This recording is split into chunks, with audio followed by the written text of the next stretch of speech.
sebetulnya. Bagaimana membina keluarga bahagia saat masih bergelut dengan luka batin akibat pengasuhan orang tua dulu. Oh, oke. Anda tahu Yesus meminta para rasul berdoa di mana? Taman Getsemani.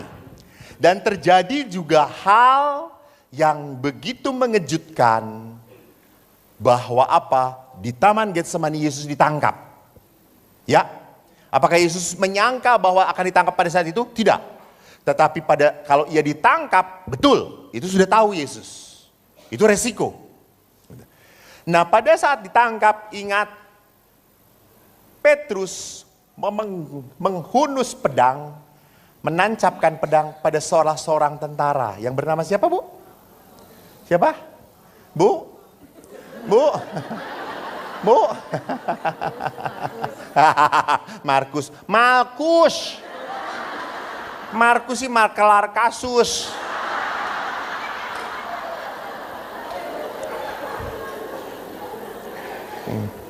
Dan waktu itu Yesus menghardik Petrus, sarungkan pedangmu. Bukankah aku harus minum cawan? Harus minum cawan. Jadi memang Yesus tahu bahwa ada misi Allah Bapanya yang harus dia pegang. Yaitu minum cawan. Yaitu penderitaan. Ini misi. Maka next, mari kita lihat. Bahwa meminum cawan penderitaan itu berarti Yesus menyelamatkan melalui penderitaan. Jadi penderitaan adalah kenyataan yang tidak bisa dihindari. Jadi setiap orang punya luka, betul. Kalau tadi konteksnya pertanyaan luka ya, setiap orang punya luka, ya. Dan luka itu harus diproses. Memaafkan itu gampang mengucapkan. Tetapi pada saat saya harus memberikan, apalagi memaafkannya kepada orang yang punya hubungan dekat dengan Anda. Apalagi harus memberikan kepada orang yang Anda sayangin. Itu lebih berat. Bu, sudah punya suami? Sudah. Kalau saya misalnya saya menyinggung hati ibu, jengkel. Ibu dan suami pun sama melakukan, menyinggung ibu. Lebih mudah memaafkan siapa? Saya atau suami? Kepada suami. Kalau suami. Ini gue bisa stroke kayak gini. Gue udah jalan, bagaimana?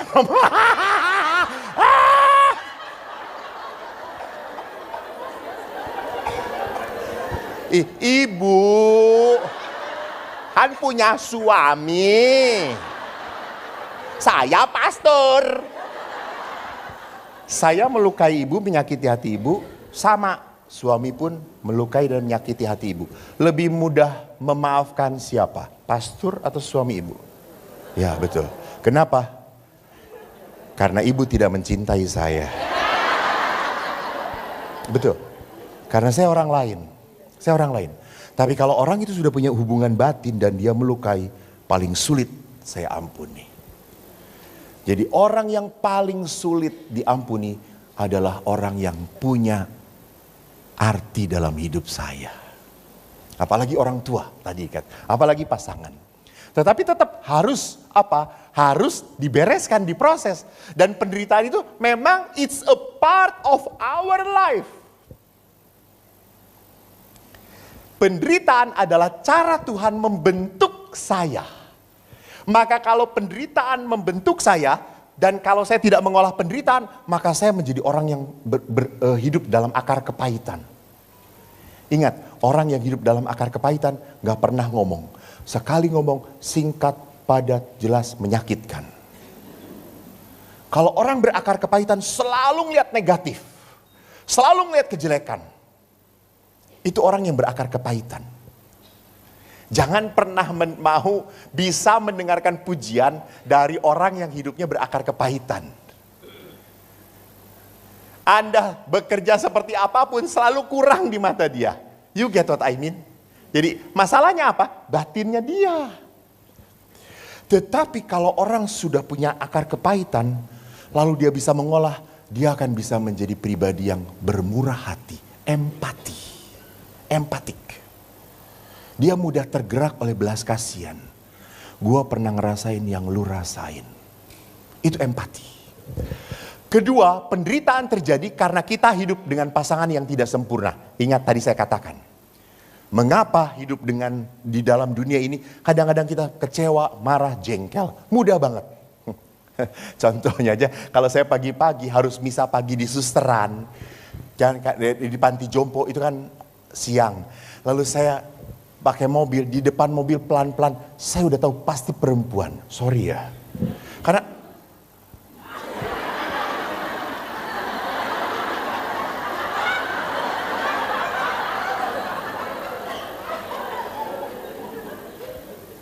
di mobil gitu.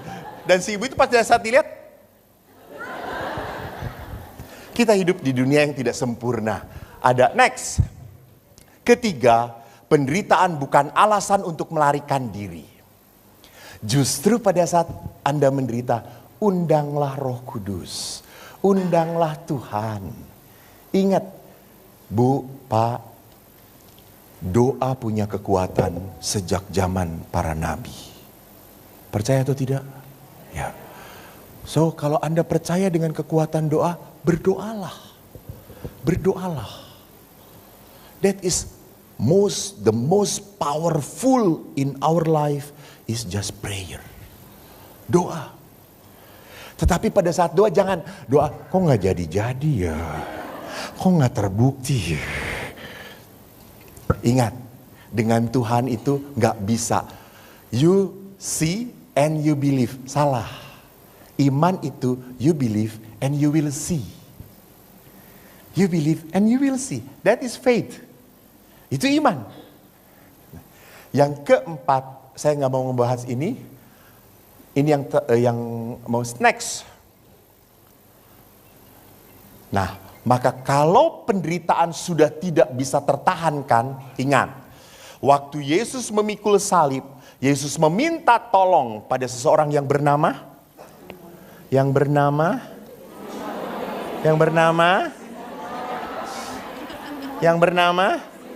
Simon apa? Simon dari Kirene. Jadi kalau Anda sudah tidak tahan lagi, carilah pertolongan, jangan menyerah.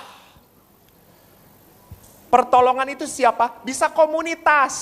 Ini komunitas emak-emak powerful coy. Tapi emak-emaknya jangan hanya powerful, tapi hidup benar. Jangan ini powerful karena terlalu powerful. Gue dikecewakan sama suami. Hajar itu suami tidak tahu diri. Kasih satu tetes, modar dia 2 bulan. Jangan sekomunitas dengan mama yang ditato lah gitu, powerful, apaan loh gitu ya. No. Kita harus sekomunitas dengan yang benar gitu ya. Yang selalu mengajak kita kepada kebaikan dan kebenaran. Karena tidak semua kebaikan benar. Jelas? Jadi tidak hanya baik, tapi benar di mata Tuhan.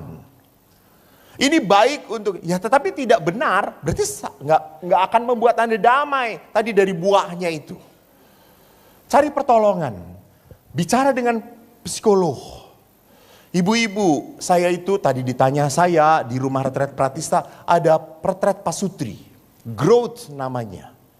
Jadi kami mengadakan retret 3 hari 2 malam. Ibu Selva ini pernah ikut ya. Waktu retret Ibu Henny juga pernah ikut retret growth ini. Jadi yang mendampingi tidak hanya saya, tetapi ada psikolog. Saya ingin lihat perkawinan itu tidak hanya dari spiritual, tapi juga dari segi psikologis. Dan psikolognya dengan latar belakang Kristiani, sehingga menasehatinya benar. Tidak hanya baik, tapi benar sesuai dengan iman kepercayaan kita. Anda kalau mau tahu, buka web kami. Next. Cari pertolongan, jangan menyerah. Next. Itu sudah ada. Next. Lah, lihat. Yesus itu waktu disalib, dia 2 kali ditawarin minuman. Yang pertama dia tolak, yang kedua dia terima. Yang pertama itu adalah painkiller. meminum itu, dia tidak akan merasakan sakit. Dan Yesus menolak. Jadi next, jadi pada saat perkawinan berat, janganlah minum racun. Halo, racun itu bukan baygon. Next, apa itu racun? Racun itu bisa pornografi, bisa judi-judian, bisa minum-minuman, bisa overeating. Halo. Beberapa tadi masuk tempat ini harus dibuka 2 pintu. Atau over shopping, Romo. Over shopping, ya betul. Over shopping. Jadi ibu-ibu yang Katolik apalagi yang Kristiani, saya ingatkan ya. Yesus naik ke surga, naik ke surga. Kita juga nanti naik ke surga. Dan kita diangkat oleh malaikat. Kalau malaikat merasa aduh berat, dilepasin lagi. Tolong ya. Bu, sorry, maaf. Suami itu butuh sekali Anda cantik. Butuh. Bagaimanapun. Butuh. Melihat istri cantik itu butuh. Maka Anda coba tolong permak sedikit gitu ya. Sebentar ya, nanti oplas itu. Nanti penutupnya kita pakai doa malaikat Allah. Kenapa kalau kita minum racun, lama-lama kalau kita tidak merawat, kita mati rasa dengan pasangan kita. Banyak ibu-ibu yang mengatakan, Romo, saya sudah bersentuhan dengan suami, sudah tidak ada strum. Tapi dengan Romo, nyetrum banget Romo. Kurang ajar kata saya itu.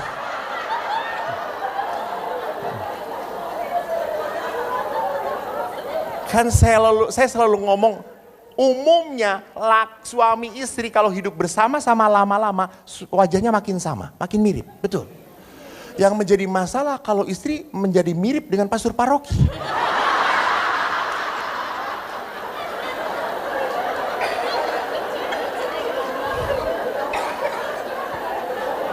Ya gimana gak mirip, sekamar terus.